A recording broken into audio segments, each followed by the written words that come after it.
What up, dude bros? I'm Frank. This is a video review of the Worker Phoenix 2.0. The Phoenix 2.0 is a flywheel, fully automatic blaster that shoots exclusively half-length darts, and it's got an adjustable rate of fire dial. This blaster is amazing. Let's get into the review.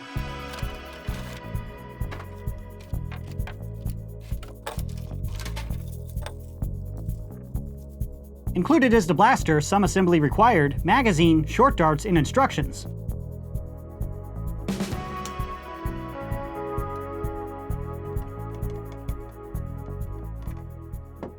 External overview starting up at the front. There's no in-strike barrel lug, but it's got a sick, nice fake muzzle brake up here, which is friction fitted on. Makes the blaster look super cool. Below the muzzle is a rate of fire dial. This has an adjustable rate of fire, which is super cool. To adjust it, you just spin the knob. That's it. It's very quick. You can actually do it as you're shooting. In the firing demo, I'll show you slowest along with fastest rate of fire, and then you can adjust with this dial any rate of fire in between those 2 points. Very cool design. It's so accessible, yet when you're not looking for it, it's totally out of the way, so you're not going to bump it on accident. And below that is a front vertical grip looking thing. If you push this little component in, you can actually snap it off as well. So if it's like a slung secondary, maybe you don't want that, but if it's a primary, you would want that for more stability. Moving up to the iron sights on the front and the rear, you got this little fiber optic piece, which looks pretty cool. And up top, we have a Picatinny style rail, so you can mount an airsoft style optic onto this blaster. This is not an in-strike tactical rail and won't fit Nerf attachments. And behind that rail is the battery tray. You have to use an Allen wrench to get in here. I'd kind of like some toolless knobs. But when you unscrew those 2 Allen screws, you can pull off the battery cover like that, which exposes the battery area. Installed, I have my 3S LiPo battery, which is required. The battery is not sold with the blaster. You have to purchase that separately. Purchasing and maintaining LiPo batteries is a big deal, and it's a safety thing. You seriously need to look into that before you purchase one. But there's ample room in here for a good sized battery and some loose wiring. Moving down to the trigger, this is a unique trigger pull because it acts as the rev trigger and the firing trigger all in one. So if you pull it just a little bit, you're able to rev up the blaster, then you finish the trigger pull and it starts shooting. However, you don't have to pre-rev. You can just start slapping on the trigger and it will start shooting pretty quickly. However, the rate of fire knob up front does have an impact on your trigger response time. So if you choose to use a really slow rate of fire, it might take a half a second before you start shooting when you pull on the trigger. But when the rate of fire knob is in the fastest position, the response time is pretty reasonable. Moving down to the magazine and the magazine well, to get the mag out, you strike the mag release, which is right here. At first, it feels like that's a really weird place to put a magazine release, but after you do it a few dozen times, it actually makes sense. So with a quick hand readjustment, you can get to a fast reload. This is the included magazine with the Phoenix 2.0. It holds 18 half-length darts. This magazine and this blaster are not compatible with Nerf Elite darts or any full-length darts at all. It shoots exclusively half-length darts. In the magazine compatibility, this blaster is only compatible with the Worker Talon angled magazines. It has to say angled. It does not work with normal Talon mags. The normal Talon magazine is designed to go straight into the blaster. This one's designed to go in at an angle. But they're available on the Out of Darts web store for like $10, which is a pretty fair price, so you can buy a couple along with the blaster. And inserting and removing the magazine works pretty smoothly. Now back to the grip. This is a very unusual grip. I've not felt another Nerf grip like this. First, it has like a rubberized sleeve on top of it, so it's really quite comfortable to hold on to. But the grip feels much bigger than average because it has a magazine flying up through the grip. So it's a much wider grip in this dimension, but it's not a fatter grip like on the Apollo. I've not felt any other Nerf grip like it. It reminds me of the Desert Eagle grip because of the dimensions. So if you have super short fingers, this might be a little bit wide for you, but there's no way around it because it has to fit the magazine up through the grip. But if you have normal to big hands, this grip is really comfortable. Moving on, back here we have sling mount, so if you want to mount a 1-point sling to drop this on your side, you totally can. And above that is the adjustable stock. Right now the stock is in the fully extended position, but when you push in this notch and this notch, you're able to shrink it down. And even in the shortest position, you still have enough wrist movement to shoot this blaster with one hand. And now it looks like an Uzi, which is amazing.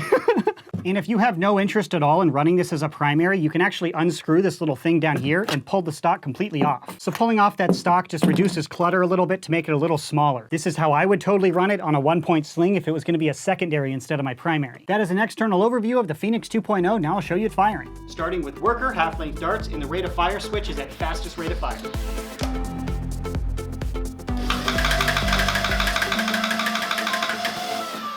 Single and burst firing, this is all trigger control.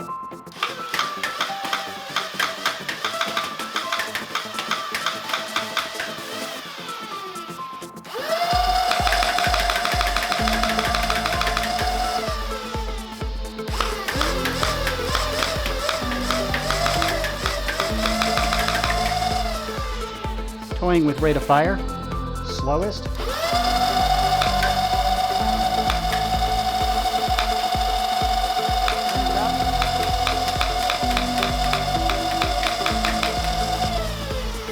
Now shooting some red dart zone half-length darts.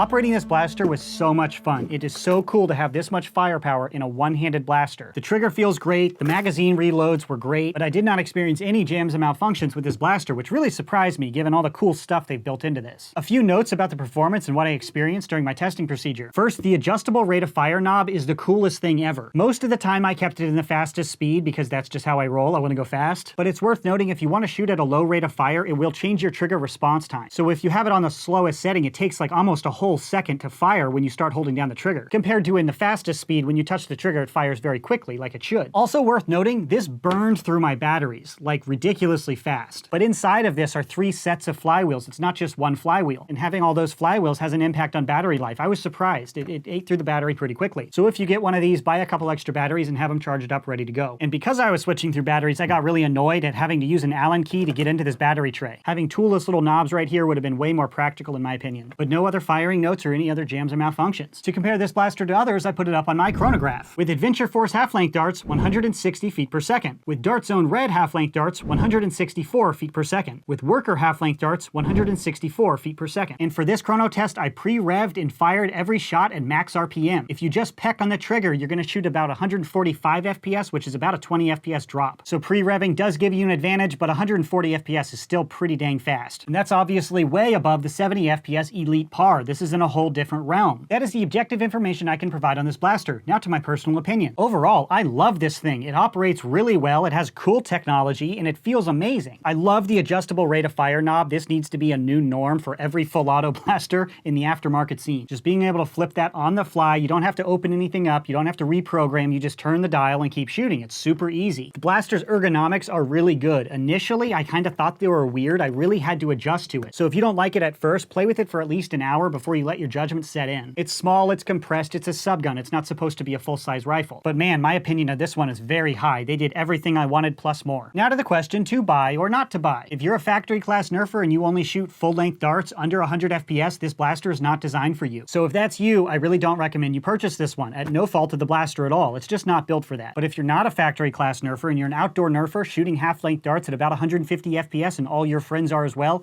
definitely look into this one. Now, if you're looking for a primary, I'm not sure this is the best one for you. They've configured it so it can be a primary with the nice vertical grip and the adjustable stock. You could totally run this as a primary, and with the performance, you will do pretty well. But it's a different experience to run around with something so small as your primary. It's not really for me. I think this blaster is really going to shine as a secondary. When you pull off the vertical grip in the stock, you can throw this on a 1-point sling it, and have 18 rounds ready to blast someone. It'd be great to have slung, so if your primary goes down or if somebody jumps you when you're trying to reload, you can just spray them with this. For that role specifically, I think this blaster is amazing. But if you buy one as a primary, make sure you buy a bunch of extra magazines and a few extra batteries. But boy, this plus with the Swift blaster, my opinion on the short-length darts is coming around. I'm really starting to see the benefits of these things. This blaster is so cool. The ergonomics are simply unachievable with full-length darts. You couldn't put the magazine up through the pistol grip like this. It just wouldn't work. It's amazing to see how well this thing turned out and out of injection molded plastic, so it feels really good compared to some 3D printed stuff, which just doesn't feel as nice. I'm hoping down the road Worker releases something more in the shape of a UMP45. I could justify running that as a primary. This just feels a little too small and unsubstantial to run as my main gun. But hey, that's just me, and I'm really curious how many of you guys are going to purchase a blaster like this. I try to make reviews for everyone, but I'm really curious how many of you guys are shooting at 150 FPS with half-length darts. The Nexus Pro, this blaster, the Worker Swift, there's all these new blasters coming out for that type of nerf. How many of you guys are out there playing that kind of nerf? If you don't mind, leave me a comment in the section below. But that's the review of the Worker Phoenix 2.0. Thank you very much to Out of Darts for sending over this sample unit. If you'd like to buy one of these, check out outofdarts.com. Link in the description box below. That's it for this video review. Thanks so much for watching, bros, and as always,